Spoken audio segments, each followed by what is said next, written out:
ายดีอลิงสัญญาวงศาเนาะซึ่งว่ามือนี้กะอลิงจะมารีวิวหรือว่ามาสาธิตผลิตภัณฑ์อีกตัวหนึ่งซึ่งเป็นผลิตภัณฑ์ยาสีแขวของบริษัทคังเซนเคนโกเนาะซึ่งเป็นยาสีแขวออรันเคเนาะเป็น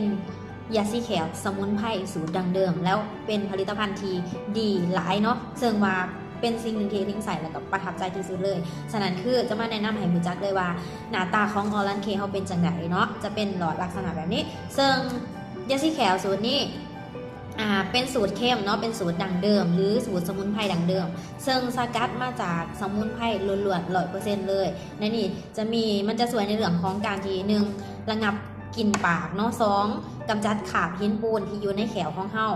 อันที่3คือรักษาเหงือกหรือปากบวมลิ้นเป็นฝาต่างๆนั่นน่ะเนาะในส่วนนี้แล้วที่สำคัญคือมันยังสวยเฮ็ดให้แขวเฮามันขึ้นเนาะเฮ็ดให้เอิ่นว่าเหงือกแห้งๆแขวมันขึ้นแล้วสวยให้เวลาเราใส่นี่ลมหายใจเราจะหอมสดชื่นเนาะและที่สำคัญจุดเด่นของยาสีแขวสูตรสมุนไพรของเราเนี่ยนะโดยเฉพาะคนที่มีปัญหาในเรื่องของแขวแม่งแขวพุเนาะที่แบบอาจจะเกิดจากการที่บางคนก็เป็นกรรมพันธุ์เนาะบางคนก็เกิดจากการที่แบบกินขนมหวานร้ายเด็กหน่อยที่กินขนมหวานร้ายก็มีปัญหาในเรื่องของ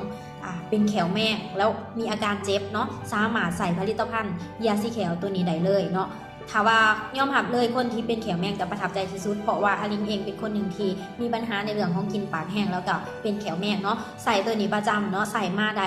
7-8 ปีแล้วถือว่าประทับใจแล้วกับ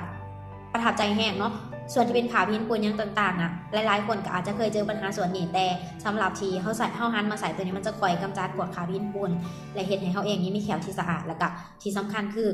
ป้องกันบ่ให้เกิดแขวแมงคนที่แขวแมงอยู่แล้วก็จะบ่เฮ็ดให้แมงในแขวของเขาลามไปใส่เหลี่ยมอื่นฉะนั้นคือเป็นการที่ควรที่จะต้องเลือกหลายๆเดี๋ยวลำดับต่อไปก็คือจะเป็นการสาธิตให้ทุกท่านได้รู้เลยว่าสาเหตุที่เป็นแขวแมงย้อนหยังและมื้อนี้ในการใช้ตัวนี้เป็นหยังจึงบ่เป็นแขวแมงและเป็นหยังจึงบำบัดคนที่เป็นแขวแมงได้เนาะเดี๋ยวเฮาไปเบิ่งการสาธิตกันเลยโอเคเนาะเฮาจะไปพิสูจน์น้ำกันเลยโดยการสาธิตให้เห็นว่าผลิตภัณฑ์ของเฮาเป็นผลิตภัณฑ์ที่สกัดมาจากสมุนไพรแท้ 100% เนาะบ่มีส่วนผสมของแป้งและบ่มีส่วนผสมของน้ำตาลนั่นเองเนาะมื้อนี้จะมีอุปกรณ์ในการทดสอบให้ทุกท่านได้เห็นชัดเจนเลยเพราะว่าแป้งเนี่ยเป็นเหตุผลหลักที่เฮ็ดให้เฮามีปัญหาในเรื่องของกินแขวแมงเนาะหรือว่ามีปัญหาในเรื่องของฟันผุเนาะในส่วนนี้เราจะไปเริ่มสาธิตกันเลย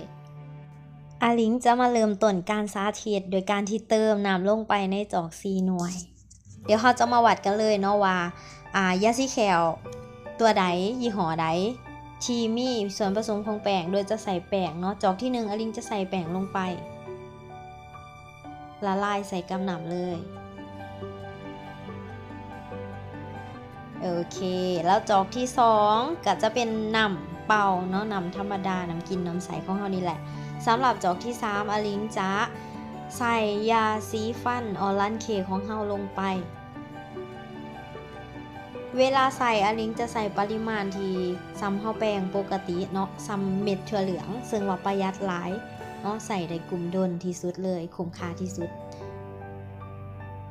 ใส่ลงไปในจอกที่3แล้วก็ละลายให้เขากับน้ำ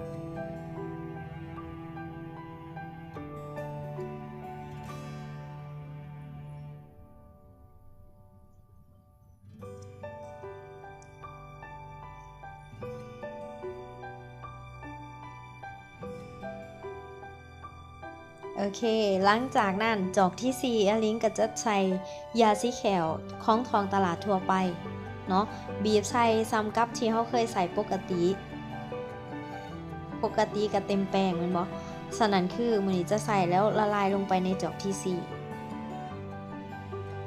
4ลำดับต่อไปเราจะมาวัดแทก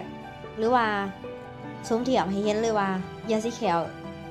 ตัวใดมีส่วนผสมของแป้งเนาะเพราะว่าแป้งคือเฮ็ดให้เฮามีปัญหาของเกี่ยวกับช่องปาก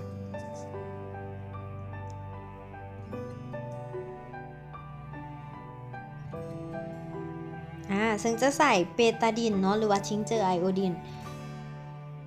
ใส่ลงไปทั้งในจอกทั้ง4 หน่วยเนาะและทุกท่านลองสังเกตสีที่เกิดขึ้นหมายถึงปฏิกิริยาระหว่างทิงเจอร์ไอโอดินกับ แป้งเป็นจังไดระหว่างทิงเจอร์ไอโอดีนกับธรรมศาสตร์ก็คือน้ำเปล่าเป็นจังไดและผลิตภัณฑ์ยาสีแขวทั้ง2ยี่ห้อจอกที่2จะเป็นน้ำจอกที่3ยาสีแขวของบริษัทเฮาและจอกที่4จะเป็นยาสีแขวของท้องตลาดเป็นยังมื้อนี้เปตาดินหลอดเดียวแต่ว่าใส่ทั้ง4จอกคือเกิดสีต่างกันเนาะหมายถึงว่ามื้อนี้เฮาจะมาเฉลยนำกันเลยที่1เปตาดินถือแป้งเป็นสีดำเฮาจะมาพิสูจน์ว่ายาสีแขวยี่ห้อใดมีแป้งเนาะถ้าว่าถือกำนำธรรมดาก็จะเป็นสีของเปตาดินจอกที่3ของเฮาจะเป็นสีของเปตาดินเลยแสดงว่าบ่มีส่วนผสมของแป้งเนาะเป็นมิตรต่อห่างกายเป็นมิตรต่อสภาพแวดล้อมและบ่มีปฏิกิริยาใดๆทั้งสิ้นและจอกที่4เด้จอกที่4เป็นสีดำแบบเดียวกับแป้งเลยฉะนั้นคือเขาจะใส่ส่วนผสมของแป้งและยังมีน้ำตาลสังเกตเวลาเฮาทูแขวเฮาจะยังมีปัญหากินปากหรือว่าแขวแมงอยู่กับบ่แปลกเลยฉะนั้นคือมื้อนี้เฮาวัดกันที่ประสิทธิภาพเนาะสำหรับการสาธิตก็ให้ทุกท่านเห็นและมั่นใจว่าท่านควรที่จะเลือกใส่เนาะผลิตภัณฑ์ที่ปลอดภัยและก็มีประสิทธิภาพแบบนี้คือออรันเคของเฮาเนาะจะเป็นสูตรสมุนไพรแท้สูตรดั้งเดิมเนาะเป็นรสตัวนี้จะเป็นรสเข้มออรันเครสเข้ม